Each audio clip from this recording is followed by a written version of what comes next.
हा एक काय करणे चांगला आहे.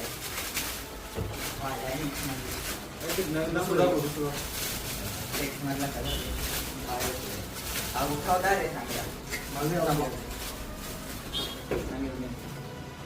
नवीन बघ ना. तुम्ही नक्की घ्यायला आले ना का टाइमपास करायला आले तुमच्यासाठी? आम्ही टाइमपास करायला बसतोय भाऊ तुला. तुमच्यासाठी एवढं रॅक केली तुम्हाला एक पसंत पडत नाही. आमचं टाइमपास करायला आले म्हणतोय कपडे पाहतो आम्ही.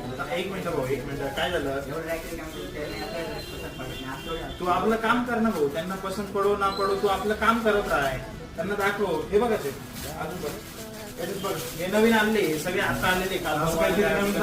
तेच सांगतोय. छान आहे हे, मस्त आहे. हे नवीन आणलं हा देऊ. कस्टमर हे आपलं दैवत आहे. त्याच्यामुळे प्रत्येक दुकानदारांनी कस्टमरची काळजी घेतलीच पाहिजे. कारण तो नाराज तर आपण नाराज. # उद्योजक मित्र.